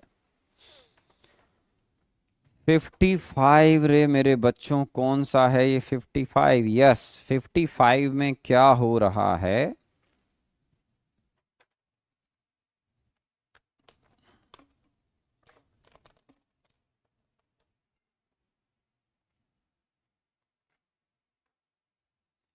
अब 55 देखो, 55 में क्या हो रहा है मेरे बच्चों, हम टाइट्रेशन कर रहे हैं वीक मोनोप्रोटिक एसिड। मान लो HA है, ये तो आपका एसिड हो गया। ठीक है, किससे टाइट्रेशन कर रहे हैं बेटा, इसमें 3-4 क्वेश्चन एक जैसे हैं मेरे बच्चों, कोई सा भी एक कर लो इनमें से ना, तो मैं बताता हूं। इसमें आप NaOH ऐड कर रहे हैं। ठीक है, NaOH आपका ये बेस हो गया बेटा, बहुत बढ़िया। अब ये क्या हो रहा है, HA की रिएक्शन होती है NaOH के साथ में, तो बन जाएगा मेरे बच्चे NaA प्लस वाटर। ठीक है मेरे बच्चों, अब हो क्या रहा है, पढ़ता हूं मैं, देखो 40 ml equivalent point, the equivalent point in a titration of 40 ml of solution of weak monoprotic acid occur when 35 ml of this solution has been added. pH of solution is this, after this. Okay, अब देखो मेरे बच्चे, आपके पास इसके millimoles एक बार तो हो गए 40 इंटू 0.1, चेक कर लेता हूं बेटा एक बार। ठीक है, when 35 ml of 0.1 m NaOH has been added, तो 40 इंटू एसिड की कंसंट्रेशन नहीं है, एक मिनट चेक करने दो। ठीक है, कोई बात नहीं, ओके। ठीक है, what is the addition constant of acid, fine fine fine, okay. आपको एसिड की कंसंट्रेशन ही गायब है, बहुत बढ़िया। तो हम ये इसके मिलीमोल्स को ए मान लेते हैं मेरे बच्चों। ठीक है, ए क्या होता है, ए मिलीमोल्स बोल रहा हूं मैं। मिलीमोल्स क्या होते हैं बेटा, मोलारिटी इनटू वॉल्यूम। आपको सामने वाले की मोलारिटी मालूम नहीं है, लेकिन वॉल्यूम जरूर 40 दे रखा है, तो कोई बात नहीं, अपन ने उसके मिलीमोल्स ए मान लिए। अब देखो मेरे बच्चे, इसमें NaOH ऐड किया तो इसके मिलीमोल्स हो गए 3.5। आप बोलोगे हाँ सर हो गए। अब आराम से सुनना मेरे बच्चे, बहुत अच्छा क्वेश्चन, और ऐसे एक दो क्वेश्चन और भी नीचे, सब एक 3-4 क्वेश्चन एक जैसे हैं ये सारे, एक कॉन्सेप्ट समझ लो, मजा आ जाएगा। अब तुम बोलोगे सर हमको कैसे मालूम कि NaOH कम है कि इक्वल है कि ज्यादा है, तो अकल लगानी है। अब सुनना अकल कैसे लगेगी, अगर तुमने HA के बराबर NaOH मिला दिया होता तो इक्विवेलेंट पॉइंट आ जाता, न्यूट्रलाइजेशन पॉइंट, तो NaA बनता, वहां उसका एनायनिक हाइड्रोलिसिस होता। वीक एसिड का जब NaOH टाइट्रेशन करते हैं, हमने क्लास में किया हुआ है, तो इक्विवेलेंट पॉइंट पर सॉल्ट बन जाएगा, उसके एनायनिक हाइड्रोलिसिस सॉल्यूशन बेसिक हो जाता है। तो सॉल्यूशन तो बेसिक नहीं हुआ है आपका, आपके NaOH मिलाने के बाद भी सॉल्यूशन बेसिक नहीं हुआ है, इसका मतलब अभी इक्विवेलेंट पॉइंट नहीं आया है। इक्विवेलेंट पॉइंट नहीं आया, इसका मतलब है अभी आपने बेस कम मिला रखा है। तो ये आफ्टर रिएक्शन, आराम से देखो मेरे बच्चों, आफ्टर रिएक्शन ये फिनिश कर दो, ये हो गया A माइनस 3.5 मिलीमोल्स और ये हो गए 3.5। तो इजी लैंग्वेज में ये पक्का बफर सॉल्यूशन बन रहा है, क्योंकि बफर सॉल्यूशन है, पीएच दिख रहा है आपको, इक्विवेलेंट पॉइंट पर सॉल्यूशन बेसिक होती है, क्लास में पढ़ा रखा सोडियम एसिड का सॉल्यूशन बेसिक होता है। तो ये हिंट है आपके लिए कि इसका मतलब है कि सर बफर सॉल्यूशन बन रहा है, क्योंकि आपको किस काम मालूम चलेगा, नॉर्मल बच्चा ढंग से पढ़ता नहीं, बोलेगा सर NaOH क्वेश्चन अच्छा है बहुत, वो बोलेगा सर मिलीमोल्स बराबर हैं, कम है कि ज्यादा, मुझे पता नहीं चल रहा है। ऐसे पता लगेगा कि इक्विवेलेंट पॉइंट पर, फिर रिपीट कर रहा हूं, NaA बनता तो A माइनस के हाइड्रोलिसिस सॉल्यूशन बेसिक हो जाता। लेकिन सॉल्यूशन क्योंकि एसिडिक है, इसका मतलब बफर सॉल्यूशन है। तो आप निकालो pH1 pKa plus log salt कितना है 3.5 डिवाइड बाय A माइनस 3.5। और ये आपको मेरे बच्चों PS सामने वाले एग्जामिनर ने दे रखी है। कितनी दे रखी है बेटा? The pH of solution is 5 something after the addition of, एक minute, when the something something solution has been added. ये भी ठीक है, ओके, बहुत बढ़िया। अब सेकंड केस, ये फर्स्ट और ये सेकंड। सेकंड केस में क्या हो रहा है बेटा? कलर चेंज कर देता हूं। सेकंड केस में आपने ऐड किया है NaOH को 20 ml, वही सेम सॉल्यूशन, ठीक है। तो अगर ये सेम सॉल्यूशन है, 20 ml को ऐड करोगे तो 2 मिलीमोल्स आएंगे। ये हो जाएगा A माइनस 2, ये हो जाएगा 2, ठीक है। तो यहां पर pH2 निकाल लो मेरे बच्चों। pH2 क्या हो जाएगा? pKa plus log 2 divide by millimoles का रेशो A माइनस 2। अब देखना मेरे प्यारे बच्चे, यहां पर क्वेश्चन अच्छा है इसलिए आराम से प्यार से बता रहा हूं। जो क्वेश्चन डिफिकल्ट होगा उसको आराम से बताया जाएगा, और बिल्कुल एफर्ट नहीं लगाओगे तो वहां पे डांटा जाएगा। तो क्वेश्चन अच्छा है इसलिए सुनो। इसका pH दे रखा है मेरे बच्चे कितना है? 5.82 pKa plus log 2 upon A minus 2, ठीक है बेटा। अब ये भी आ गया अब हम क्या कर सकते हैं कि इस केस में आपको जो प्रॉब्लम इन्होंने दे रखा है उसके हिसाब से इक्वेशन बनेंगी। आप बोलोगे बिल्कुल बनेंगी सर। तो आपने 40 ml का एक वीक बेस का सॉल्यूशन लिया था, ये हमने इक्वेशन बनाई दो, ठीक है और आपके पास ये आपके पास pH का एक फॉर्मूला होता है, वो भी इन्होंने 5.82 आपको दे दी है, ठीक है। तो अब अपने को ये प्रॉब्लम सॉल्व करनी है, फाइन। तो आपके पास अब इस सिचुएशन में जब आप इसको सॉल्व करोगे तो आपके पास ये देखो A की वैल्यू भी आपको मालूम है कि सर M इंटू 40 आएगी। क्या आएगी? M इंटू 40 आएगी। NaOH से रिएक्ट करवाया था? आप बोलोगे हाँ सर करवाया था। तो अब आप इस pH की वैल्यू के अकॉर्डिंग आराम से अब इस प्रॉब्लम को सॉल्व कर पाएंगे। ये दोनों बार आपका बफर सॉल्यूशन है, ये अपने को समझना पड़ेगा मेरे बच्चों। ये दोनों बार, ये कौन बोल रहा है सर सॉल्ट हाइड्रोलिसिस है ना वहां पे? नहीं मेरे बच्चे, यहाँ हाइड्रोलिसिस, अरे नालायक, इतना समझा रहा हूं मैंने कई बार क्लास में बोला हुआ है, अननेसेसरी मत लिखा करो। अभी ओम लिख रहा है सर सॉल्ट हाइड्रोलिसिस है ना वहां पे, अरे नालायक, ठीक है ना। तो यहां पर हम जो बात कर रहे हैं, मैं ये समझा रहा हूं कि यहां पर सॉल्ट हाइड्रोलिसिस का केस नहीं बनेगा, क्योंकि अगर सॉल्ट हाइड्रोलिसिस का केस बनता मेरे बच्चे तो वहां पर सॉल्यूशन बेसिक होता है, ये बोलना चाह रहा हूं, ठीक है। ओके, तो क्या हो रहा है? तो अब ये तो बता रहा हूं मैं आपको कि यहां पर आप जो प्रॉब्लम सॉल्व कर रहे हैं उसमें ये NaOH खत्म हो रहा है। अच्छा, यहां पर आप NaOH खत्म करना था, ठीक है ठीक है, ये खत्म कर दीजिए। ये लिमिटिंग रिएजेंट, ये A माइनस 2 और ये 2 है ना। तो इस तरीके से अपन बात कर सकते हैं इसके अंदर, फाइन, ओके। और ये दोनों बार जो है इस पर बात हो रही है आपके लिए, the equivalent point of titration 40 ml of, ये दे रखा था, occur when this NaOH has been added, तो ठीक है। और 20 ml पर भी बात कर रहा था सामने वाला एग्जामिनर, तो ये भी ठीक है सर, ओके। तो अब ये जो इक्वेशन बन रही है इससे, ठीक है ना, तो अपने को यहां से अब इंटरप्रेट करना है कि सर ये प्रॉब्लम में दोनों बार हमारा एसिडिक बफर सॉल्यूशन है, इसके मिलीमोल्स को अपन ने A मान लिया, फाइन। और इसमें इस सिचुएशन में, और मैं चेक कर रहा हूं मेरे बच्चों, इसमें कोई डेटा और कम तो नहीं पड़ रहा है। इसमें हमने ये नहीं बताया था कि वीक मोनोप्रोटिक एसिड का क्या है, अच्छा ठीक है, इसमें एक गड़बड़ हो रही है, मुझे ऐसा लग रहा है कि शायद इनको pH 1 नहीं दिया इन्होंने इसमें, शायद pH 1 चेक कर रहा हूं मेरे बच्चों। pH of solution is 5.82 after the addition of this, क्योंकि ऐसा ही क्वेश्चन नीचे भी दे रखा है। अब ये जो क्वेश्चन है इसमें इन्होंने एक गड़बड़ कर दी शायद, तो इसमें मैं चेक कर रहा हूं मेरे बच्चों, रुक जाओ रे रुक जाओ। Okay, something something, what is the value of this this this, ठीक है। तो अपन देखो यहां पर इस केस में इक्विवेलेंट पॉइंट तो आएगा नहीं, क्योंकि अगर इक्विवेलेंट पॉइंट आता तो वहां पर क्या होता है मेरे बच्चों, सॉल्ट का हाइड्रोलिसिस हो जाता। अपने को डिस्टेंस कांस्टेंट भी पूछ रहा है ये भी ठीक है। पीएच ऑफ सॉल्यूशन 5.82 दे ही रखा था, ये भी सही है।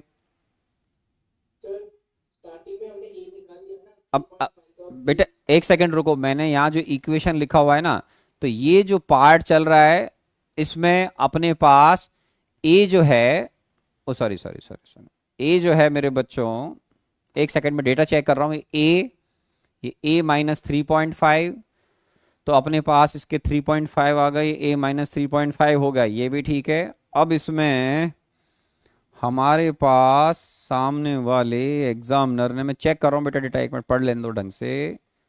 35 ml of 0.1 NH has been added, okay, something solution of 20 ml add, what is the dissociation. अरे बेटा यार रुको रुको रुको रुको रुको रुको रुको रुको रुको रुको, क्वेश्चन मैंने दो गलत गलत पढ़ लिया, रुको रुको रुको रुको रुको, एक मिनट एक मिनट एक मिनट, क्वेश्चन गलत पढ़ लिया मैंने, है ना, रुको रुको मेरे बच्चों। ये नीचे भी क्वेश्चन था, ऊपर भी था, एक बार उसको पढ़ गया एक बार उसको पढ़ गया, I am sorry sorry sorry, सुनो सामने सुनो सामने सुनो। यहां पर मेरे बच्चों क्या हो रहा है, पहले वाले केस में इन्होंने ऐसा लिखा है, the equivalent point in a titration of 40 ml of a solution of a weak monoprotic acid occur when 30, अरे यार मैंने नीचे का पढ़ लिया एक लाइन बेटा, ऊपर का फिर एक लाइन पढ़ लिया, रुको रुको रुको रुको। तो ये बोल रहे हैं उसके हिसाब से मैं चल रहा हूं अभी, रुको रुको रुको रुको, कि सर फर्स्ट जो केस है और सेकंड केस है अलग अलग चल रहे हैं ना, अभी रुक जाओ आराम से, मैंने गलत पढ़ लिया, एक्सट्रीमली सॉरी। तो ये अगर यहां पर इक्विवेलेंट पॉइंट बोल रहे हैं, क्या बोल रहे हैं, इक्विवेलेंट पॉइंट, तो यहां पर तो फिर मुझे बताना पड़ेगा कि sir at equivalent point, equivalent point, मैंने दो डेटा अलग अलग क्वेश्चन पढ़ लिए बेटा। तो यहां पर क्या हो रहा है, इक्विवेलेंट पॉइंट पर इसके जो मिलीमोल्स हैं वो ए मान लेता हूं, और NaOH की जो कंसंट्रेशन है वो आपने 35 ml दे रखी थी, वॉल्यूम इंटू 0.1, तो आप बोलोगे यस सर। तो आपके पास एट इक्विवेलेंट पॉइंट क्या होता है, या न्यूट्रलाइजेशन पॉइंट, या न्यूट्रलाइजेशन पॉइंट क्या हो जाएगा मेरे बच्चों, सॉल्ट बन जाएगा। तो यहां पर क्या हो जाएगा, मिलीमोल्स आपके HA के NaOH के बराबर हो जाएंगे बेटा, आप बोलोगे yes sir, millimoles of NaOH, okay. तो यहां पर ये कितना हो गया बेटा, A आपका किसके बराबर हो गया, 35 इंटू 0.1, आप बोलोगे यस सर। फिर ये किसके बराबर है, मोलारिटी इंटू वॉल्यूम, वॉल्यूम कितना था बेटा इसका 40, इंटू इसकी जो कंसंट्रेशन है वो मुझे नहीं मालूम है, ये A मिलीमोल्स हैं, ओके। तो यहां से आप M निकाल सकते हैं, तो इसकी मोलारिटी आ गई मेरे बच्चों 3.5 डिवाइड बाय 40, आराम से चेक कर लें। तो इसकी कंसंट्रेशन आ गई मेरे बच्चों कितनी, 3.5 डिवाइड बाय 40। तो आपके पास अब ये प्रॉब्लम जो है वो इसलिए सॉल्व हो जाएगी बिकॉज इक्विवेलेंट पॉइंट पर पीएच का फॉर्मूला क्या होता है बेटा, पीएच का फॉर्मूला देखो रे मेरे बच्चों, पीएच हाफ PKW, ठीक है, plus PKB, sorry plus PKA, okay, anionic hydrolysis case है, okay, plus PKA plus log C, plus log C, fine. अब यहां पे क्या करोगे बेटा, इक्वेशंस बन रही, अब आराम से प्रॉब्लम इसलिए सॉल्व हो जाएगी बिकॉज आपको इसी कंसंट्रेशन भी मिल गई। कंसंट्रेशन मिलने का मतलब कि सामने देखना बेटा, मिलीमोल्स मिल गए, इसकी भी जरूरत पड़ेगी नहीं पड़ेगी, चेक कर लो, ए मिल गया, सारे बच्चों बोलोगे हाँ ए मिल गया सर। ए का मतलब 3.5 आ गया, मोलारिटी मिल गई बेटा। तो ए की वैल्यू जो आई है आपकी कितनी आई थी बेटा, ए की वैल्यू 3.5, ये देखो यहां रखो 3.5। आप बोलोगे यस सर 3.5 यहां आ जाएगा तो यहीं से पीके निकल जाएगा, क्या निकल जाएगा, पीके। तो आपको इस फॉर्मूले को अप्लाई करने की भी जरूरत नहीं पड़ेगी मेरे हिसाब से, क्योंकि आपको the value of A you have calculated और प्रिडिक्टेड। तो मैंने यहां जो फर्स्ट इक्विवेलेंट पॉइंट है, फर्स्ट इक्विवेलेंट पॉइंट पर क्या बनेगा, सॉल्ट लिख देता हूं आपके लिए, सॉल्ट NaA इज फॉर्म्ड। वो क्वेश्चन गलत पढ़ लिया था, उससे गड़बड़ हो गई, मैंने नीचे का आधा पढ़ लिया, आधा ऊपर का पढ़ लिया, तो ये हो गया। तो सॉल्ट NaA बनेगा मेरे बच्चों। तो इस सिचुएशन में आपका अगर सॉल्ट बनेगा तो यहां आ जाइए। तो यहां से जो अननोन है ए मिलीमोल्स या कंसंट्रेशन, तो आपको दे रखी थी, नहीं दी थी, आपको वॉल्यूम दे रखा था 40 ml। तो मिलीमोल्स मोलारिटी इंटू वॉल्यूम, यहां से एम निकल जाएगा बेटा। एम निकलने का मतलब है कि आपको कंसंट्रेशन निकल गई। मान लो अगर एग्जाम प्रॉब्लम को और आगे एक्सटेंड करना चाहे, कुछ और पूछना चाहे, वो पूछ सकता है। मेरे काम की इंफॉर्मेशन तो यहीं से सॉल्व हो गई, मेरी प्रॉब्लम तो यहीं से सॉल्व हो रही है कि ए की जो वैल्यू आ रही है वो आप यहां पे रख दीजिए, उसी से अपना काम हो जाएगा। तो बाकियों की शायद जरूरत ही नहीं पड़ रही है अपने को, तो आराम से वैल्यू रख दीजिए। पीके निकालना है ना, मैं चेक कर लेता हूं। What is the addition constant of acid, बस इतना ही निकालना है तो प्रॉब्लम सॉल्व हो जाएगी। ठीक है, हो जाएगा फिर तो। हाँ ठीक है ठीक है, हाँ हाँ फिर तो सही बोल रहा था बेटा, ये बात सही है। ओके, और खत्म हो गया।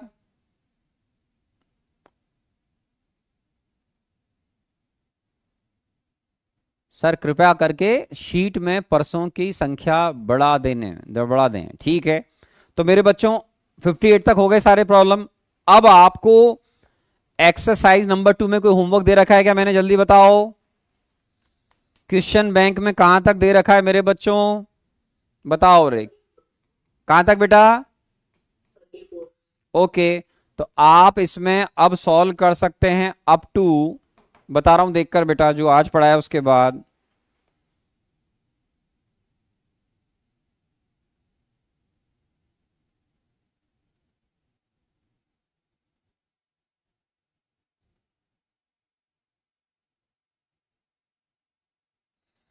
बस आप यहां से लेकर 42 तक सॉल्व कर लो। ओके, आज बार क्या है, फ्राइडे। और एक्सरसाइज नंबर 2 पे आ जाओ। एक्सरसाइज नंबर 2 में कुछ होमवर्क दिया था क्या मेरे बच्चों, मैंने आपको।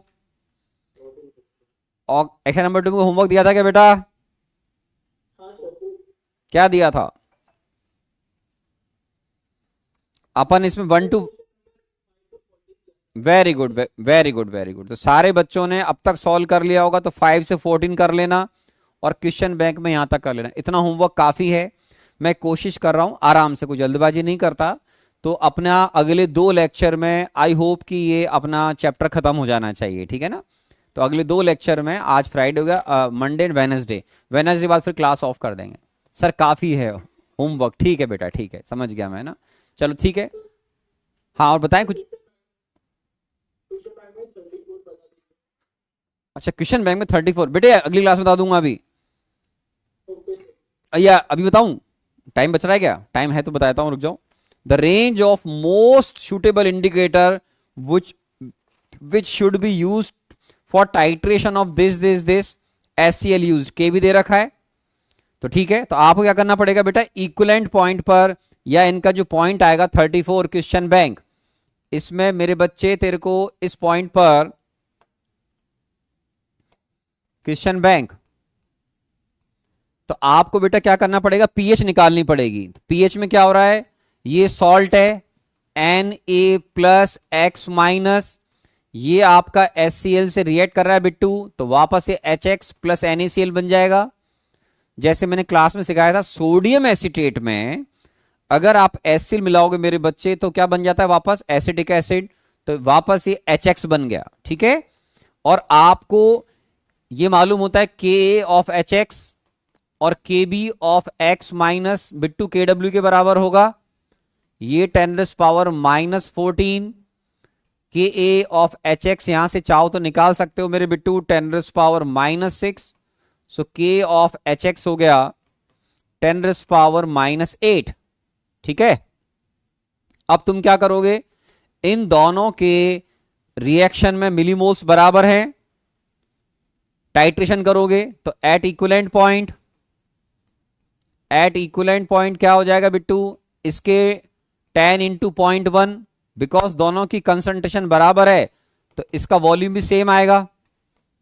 10 into 0.1 is equal to 0.1 into V, कहां पर, एट इक्विवेलेंट पॉइंट।